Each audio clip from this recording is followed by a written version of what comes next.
मोक्षिका channel पर आज फिर मैं विनीता मलिक लेकर आई हूँ कक्षा 7वीं के पाठ 11 रहीम के दोहे। आपको मैं आज शब्दार्थ और प्रश्न उत्तर करवाऊंगी। अगर आपने अभी तक मेरे चैनल को सब्सक्राइब नहीं किया है तो मेरे चैनल को सब्सक्राइब कर दीजिए और बीच में वीडियो को स्किप ना करें। तो चलते हैं बिना किसी देरी के रहीम के दोहे के शब्दार्थ। शब्दार्थ थोड़े से ज्यादा है, आपको पता है, क्योंकि ये हमारा काव्य यानी पद्य है। तो शब्दार्थ है संपत्ति, धन दौलत, सगे अपने, बनत बनते हैं, रीत तरीका या ढंग, कसौटी परखना, साचे सच्चे, मीत मित्र, तजी छोड़ देते हैं, छो प्रेम, तरवर वृक्ष या पेड़, सरवर तालाब, संचही इकट्ठा, सुजान सज्जन। सज्जन यानी कि जो जेंटल लोग होते हैं यानी अच्छे हृदय वाले। थोथे खाली, कवार, कवार एक देसी महीने का नाम है। जैसे हम बोल देते हैं भाद्वा, आश्विन, श्रावण, तो ये हमारे देसी महीने हैं। तो जो ये कवार का महीना है ये कब आता है? ये कार्तिक मास से पहले आता है और भाद्रपद महीने के बाद में आता है। यानी भाद्रपद और कार्तिक मास के बीच में जो महीना आता है वह होता है कवार का महीना, इसलिए यह एक देसी महीने का नाम है। गहरात छाए हुए या गहरे बादल, पाछली पिछली, शीत सर्दी। सर्दी को हम दोनों तरीकों से लिख सकते हैं और दोनों ही मानक शब्द हैं, यानी व्याकरण की दृष्टिकोण से दोनों ही शुद्ध शब्द हैं। घाम धूप, मेह वर्षा, सही सहन करना, देह शरीर। अब इसके पश्चात प्रश्न उत्तर आपको करवाने जा रही हूँ। अब हमारा जो हर एक पद्यांश से, हर एक दोहे से एक एक ही प्रश्न मैंने इस प्रकार से बनाया है कि अगर पाठ में से आपसे कोई दूसरा प्रश्न भी पूछ लिया जाता है तो आप हर एक पद्यांश में से, हर एक दोहे में से उसका उत्तर आप बखूबी दे सको। तो जैसा कि पहला प्रश्न है, सच्चा मित्र कौन होता है? हमारी जिंदगी में बहुत सारे मित्र होते हैं, तो उनमें से सच्चा मित्र कौन होता है? रहीम जी के अनुसार जब तक मानव के पास धन दौलत होती है यानी धन संपत्ति होती है तो सभी सगे संबंधी बन जाते हैं, यानी सभी हमारे अपने बनने का ढोंग करते हैं। सच्चा मित्र वही होता है जो मुसीबत के समय हमारा साथ देता है और हमारी उस कसौटी पर खरा उतरता है, जो मुसीबत के समय हमारी सहायता करता है। इसी प्रकार से दूसरे पद्यांश में, दूसरे दोहे में मछली के द्वारा मानव को क्या समझाने का प्रयास किया गया है? मछली के द्वारा रहीम जी ने सच्चे प्रेम का वर्णन किया है। मछली पानी से बहुत प्रेम करती है। जिस प्रकार जाल में मछली पकड़ ली जाती है, पानी जाल में से बहकर निकल जाता है, पानी जाल में नहीं ठहर पाता, पानी मछली का साथ छोड़ देता है, लेकिन मछली पानी के वियोग में यानी उसके बिना तड़प तड़प पर अपनी जान दे देती है।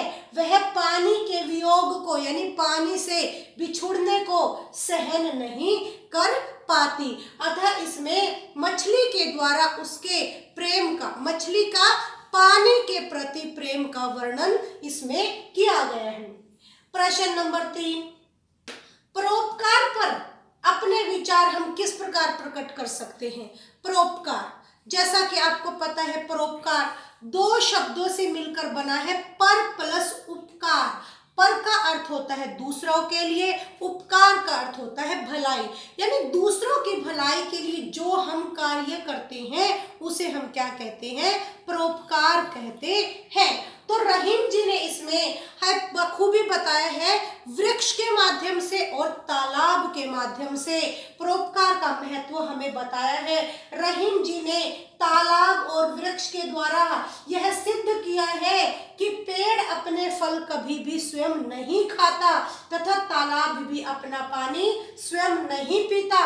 अर्थात प्रकृति अपना सर्वस्व, सर्वस्व मैंने सब कुछ, सर्वस्व मैंने सब कुछ जगत के प्राणी मात्र तक को न्यौछावर कर देती है। संसार में जितने भी प्राणी हैं, पशु पक्षी मानव, जितने भी सजीव हैं, उन सब के लिए प्रकृति अपना सब कुछ न्यौछावर कर देती है। उसी प्रकार सज्जन व्यक्तियों को भी प्रकृति से सीख लेनी चाहिए और अतः अपनी धन दौलत का कुछ अंश दूसरों की भलाई में खर्च करें, क्योंकि परोपकार का अर्थ ही है दूसरों की भलाई करना, यानी परोपकार दूसरों के लिए अच्छे कार्य करना और भलाई करते हुए अपना सर्वस्व यानी पूरा जीवन समर्पित कर देना।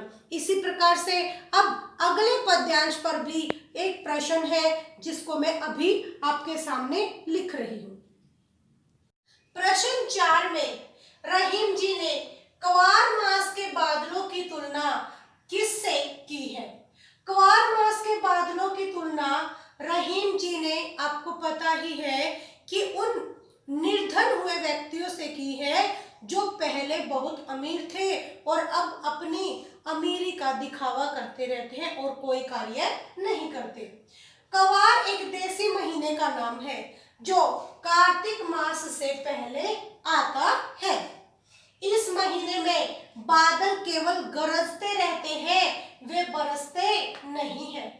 रहीम जी ने इन बादलों की तुलना उन व्यक्तियों से की है जो पहले बहुत अमीर थे लेकिन वर्तमान समय की गरीबी या दीन दशा को देखकर पछताते रहते हैं।